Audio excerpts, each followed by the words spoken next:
the letter F. And let's make sure that we have some good concepts when it comes to just base financial information. Each of them will have some concepts that we can go through that'll make it very easy for you to apply this to your life.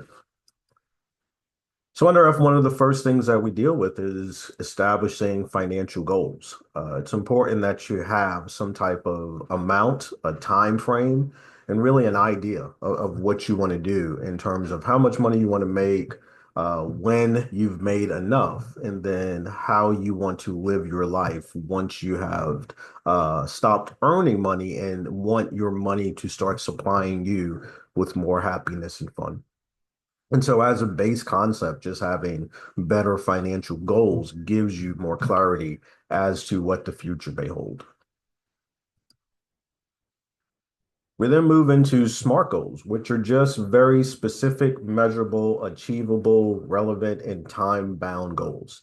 When you come up with a goal, make sure that it's something that you can actually achieve in a reasonable amount of time, so that way you can see the impact of it. You see the influence of your work on the outcome, and so you're therefore more likely to continue to establish those goals. So SMART goals help to make sure that our financial targets, they're clear, they're realistic, and they're trackable, something that we can all try to get on board with to help you achieve all of the goals that you have.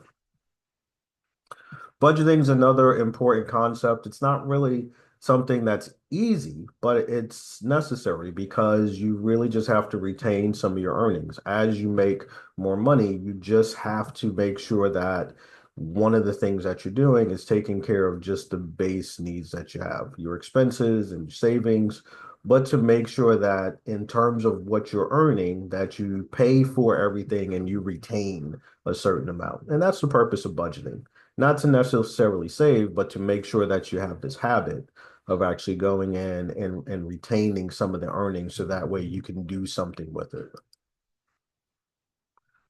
Saving, on the other hand, is something that's habitual. You want to do this every day, every week. Just allow yourself to achieve the best possible rate of return that you can get to. Bank savings are not necessarily ideal because they're less than 1%. So ideal savings would be somewhere between 3 and 5%. And it's something that allows you to just buy time in the future. And so it just creates this habit of putting something away for something you plan on doing in the future. A lot of people may say, hey, if you're going to save, why don't you save for an emergency fund? And it's good to have an emergency fund. Think of it as a safety net in case unexpected things were to occur. But just in normal life, a lot of unexpected things occur. And so emergency funds need to be away from you. I like to think of sometimes like retirement accounts as your 401k as having an emergency fund component because you can go in and take out a hardship withdrawal if you need to, but it's not something that you have access to all the time, and there's certain procedures that you have to go through to get it out. So an emergency fund should be something that's pretty much tucked away, and you can only kind of break glass in the case of emergency. And then we should just understand what investing is. We're trying to just make sure that we grow wealth and we achieve some long-term financial goals. But when you invest, you're giving your hard-earned money to some organization, and you need to believe in that organization. You either believe in their product, you believe in their leadership, you believe in their business model, but just simply believing that the price will go up is not enough when we talk about investing. Investing is taking on ownership, taking on equity in an organization. And therefore, it allows you to grow your wealth, but you also have a responsibility.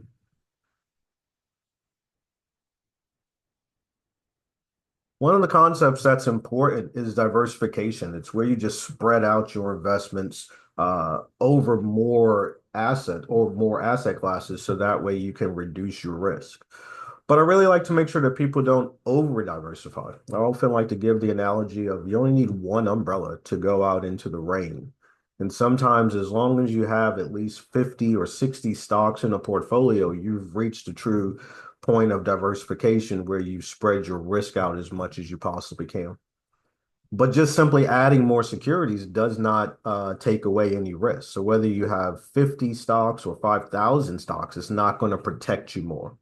And so diversification simply means spreading your risk out among a larger portion of securities, but you can't avoid it altogether. And so you don't need to have 10, 15 mutual funds. One mutual fund will do, especially a really good one. But when we talk about diversification, that's different from asset allocation. When we talk about asset allocation, we should have investments that represent different industries or different sectors. So you shouldn't have all of your money in, one company representing one industry, like a restaurant, for example. If I had all of my money in McDonald's or I had all my money in Coca-Cola. But I could actually have a mutual fund or asset allocation that is the beverage industry, right? Or the restaurant industry. And so I'm able to actually have investments in diversification in specific industries and sectors. And when I'm able to do that, that's called asset allocation. One of the best ways to build wealth is through what's called dollar cost averaging, which simply means that you just consistently put your money into some investment, regardless of whether the price is going up or down. What happens is over time, it just equalizes out. And so dollar cost averaging just simply means that you buy more shares at different prices. And then on average, you get to a better price for you where you can actually make a return.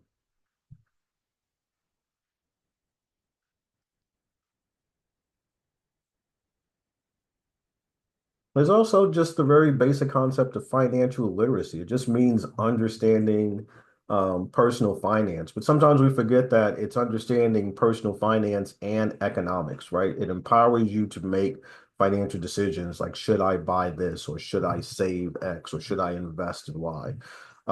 Those are going to be decisions that you make not only for your base needs, right? I have to shop, so what are some of the things that I do want to spend my money on and who do I want to shop with? That's the economics part. And then how can I actually do this in a way that allows me to grow? That is going to be the personal finance part. So financial literacy is the combination of both personal finance and economics to help you make better decisions overall.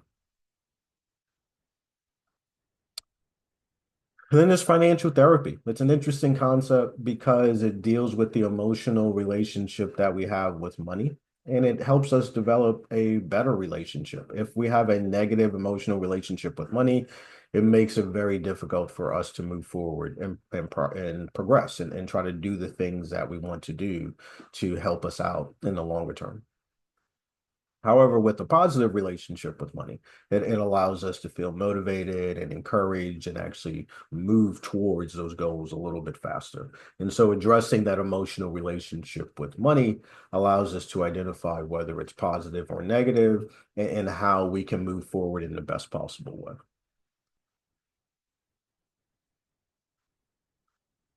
Paying yourself first is really just an idea of prioritizing you so that way you don't deprive.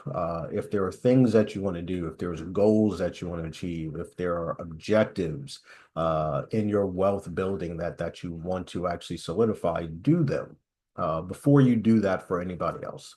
Because if you don't, it can cause regret at some point. And so if you pay yourself first, if you do the things that prioritize you first, and you don't deprive yourself, it gives you more of an ability to not regret certain decisions later on.